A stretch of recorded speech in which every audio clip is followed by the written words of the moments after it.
Hey, I'm Joey. And I'm Dana. Welcome to Car Chats.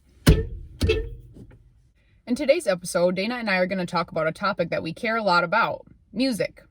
And we're going to be talking about a specific genre of music, commonly referred to as Christian hip hop or CHH. There's a whole big debate within the CHH community of artists about how they should be referred to. And it's very complicated, and a lot of it has to do with their artistry as a whole and the accessibility of their music to people and not wanting to be pigeonholed into certain categories. So, for example, one of the biggest Christian hip-hop artists, Lecrae, prefers to be known as a rapper who's a Christian, not as a Christian rapper, because he wants his music to be out there for everyone to listen to, and for people not to think that they have to be a Christian to listen to his music. So we completely respect that debate, and I honestly agree with that largely, but we will be using CHH today just to simplify things. Joey was the first in our family to find Christian hip-hop, which I'm not quite sure how, but congrats to you. And me, as the little sister who wanted to do everything that my big sisters were doing, obviously followed suit and also began listening to Christian hip-hop. And we still do a lot today, too. Although we definitely listen with a more critical ear now than we did when we were younger. We've also definitely honed in on the artists that we listen most to. A lot of them fall under the Reach Records label, which is more commonly referred to as 116. The artists we've been listening to a lot these days are Lecrae, Gavi, Andy Mineo, Tadashi, KB, Propaganda, No Big Deal, and Derek Minor, to name just some of them. Each artist has their own style and beliefs that they communicate in their music, and we've grown to appreciate each of them in their own ways. They've taught us a lot and have helped us to grow in our faith and in our knowledge of the world.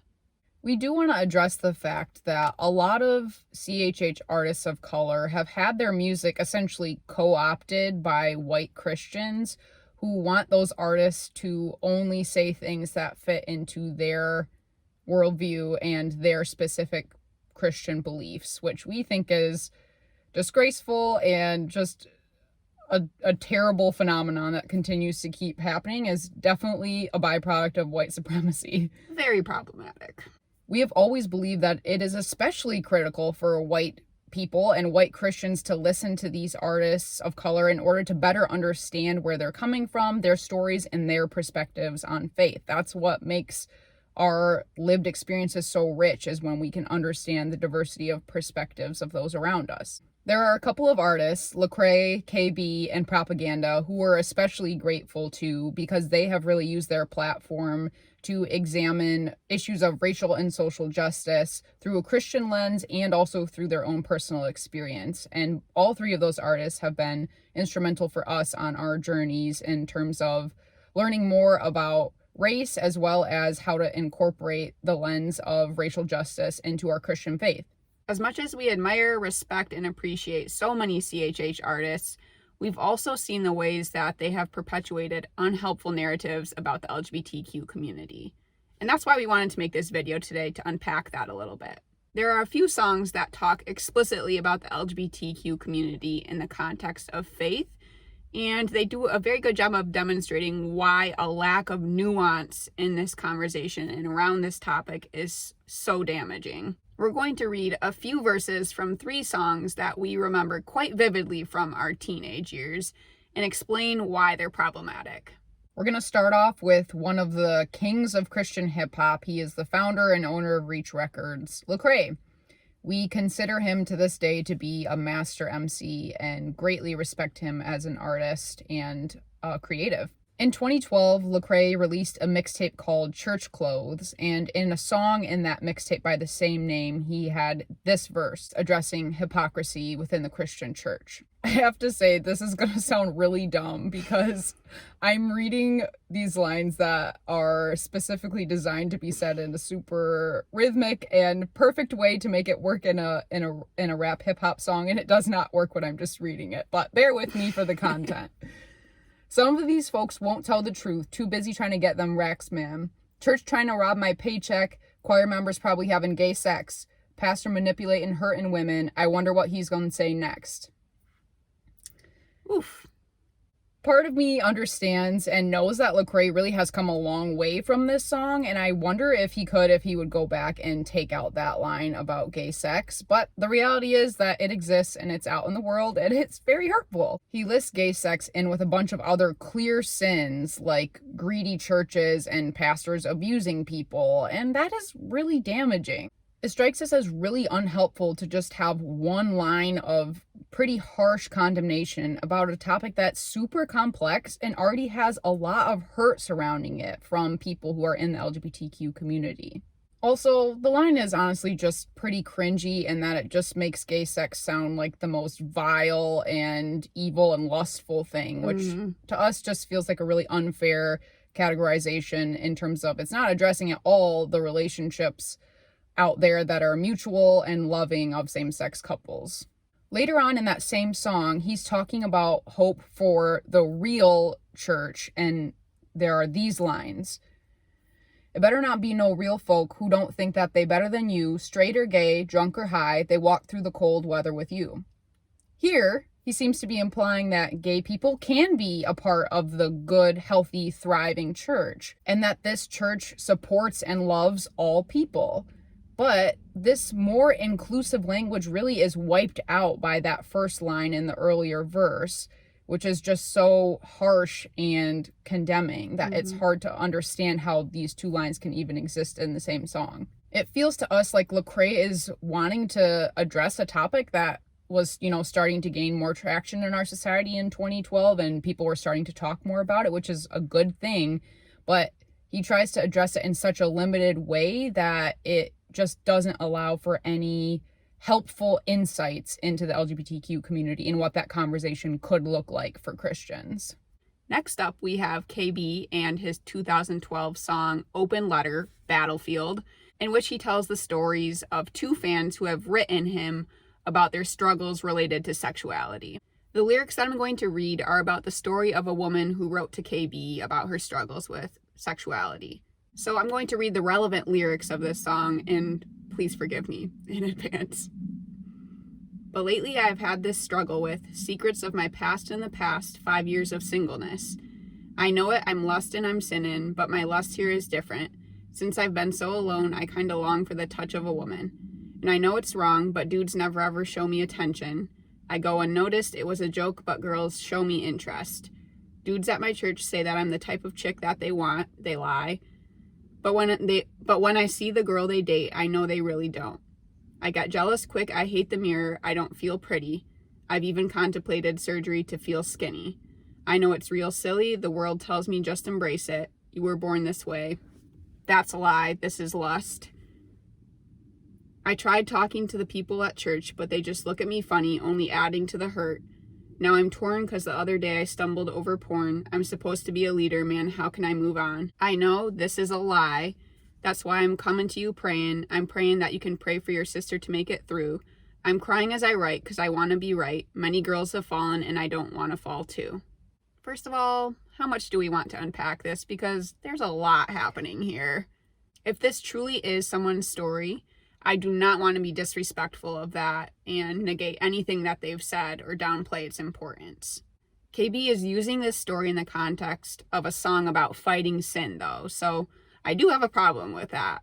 An overall problem with this verse is that it's very unclear what this woman is experiencing. It sounds like she's straight, she's attracted to men, but that because she's lonely, she's longing for affection from women. So we can't tell whether this woman is gay or bi or straight, and that really complicates the message of this verse. If this woman isn't gay, that is problematic because the song in this verse specifically is being used as a generalizing example of the LGBTQ community.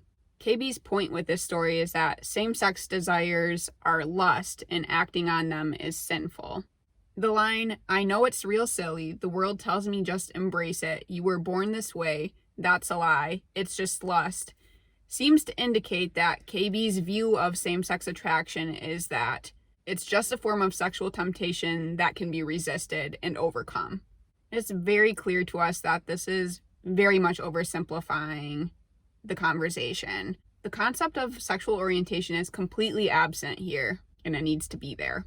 In summary, this is a super confusing example and does not provide any clarity to the conversation around the LGBTQ community. Even though KB is using a humanizing story, which is so important, it's a very complicated one that leaves the listener with a very black and white view of same-sex attraction being something that we can overcome and pray away. Literally, the last verse of this song is a prayer for this woman to be able to overcome temptation. Our last example is from a CHH artist, Flame, who I listened to mostly in college for about 4-ish years and then stopped listening to him because I realized I didn't really love his music. And I think a big part of that was that his music really lacks nuance, and that ended up being a turnoff for me. His lack of nuance was clearly evident in a 2013 song titled Believe, in which he basically was just stating his core Christian values throughout the song, including this line, "And I believe marriage is between man and a woman is true." And in fact, the chorus says, "I know you know the truth, so put on for what you believe." So essentially saying, like, come on, y'all, we all know that these are the facts of the world. Which, how is that helpful? No, it's not. It's just so black and white, and it's impossible for me to see how that is at all extending the grace and love of Jesus to anyone who might be listening who's not a Christian, or anyone who's a member of the LGBTQ community. It just completely shuts down the conversation. We have to acknowledge, though, that a large portion of CHH fans don't want to hear nuance in these artists' songs. Yeah. They want clear, easy answers to big questions about Christian living. And we know life doesn't work like that. Come on, people. And it seems pretty evident from Jesus' time on earth that he didn't come to give us simple answers to life's complex questions. Christians, and maybe all of us to a certain extent, are scared of gray areas. And that really does need to change if we truly want to love each other better. It should probably be a red flag if we're trying to put Jesus and our faith into a nice, tidy little box. Because we are quite critical in this video of specific verses and specific songs from these artists, we're also going to link a song for each of these artists in the video description that we really love and that we appreciate and that we've learned and grown from. Christian hip-hop has been so important and formational in our lives, so we are not trying to throw the baby out with the bathwater today. We hope this video helps us all to think about and examine the ways that we oversimplify many complex topics in our life and how that can often backfire and actually lead to less effective and loving conversations with people around us. It's fine, good, and completely normal for us all to have a wide array of beliefs and stances on different topics and subjects of life. But for us to be able to have truly loving and engaged conversations with each other, we have to be able to look at these issues with more nuance instead of just through a black and white lens. For a lot of the artists that we followed over the years, we actually have seen that nuance really develop in them and in their artistry. And we're very hopeful for that to continue in these artists specifically and in Christians around the world as we continue to engage in these topics together.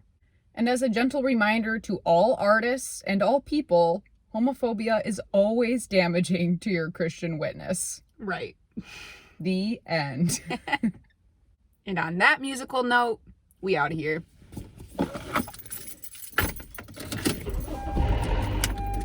See you next time. Be back later. No. I forget everyone. Oops. From Jesus' time on earth. Jesus's. Three songs that we were... No. That we... Why can I not? What? What? How am I gonna do this? Just read it? It's gonna sound dumb. Too busy trying to get them racks, man. This sounds horrible. It does. Perfect. Excellent. You were born this way. That's a lie. You said why? What? You said you were born this way. I did. Somebody tell me? I don't know. No. We'll be back later.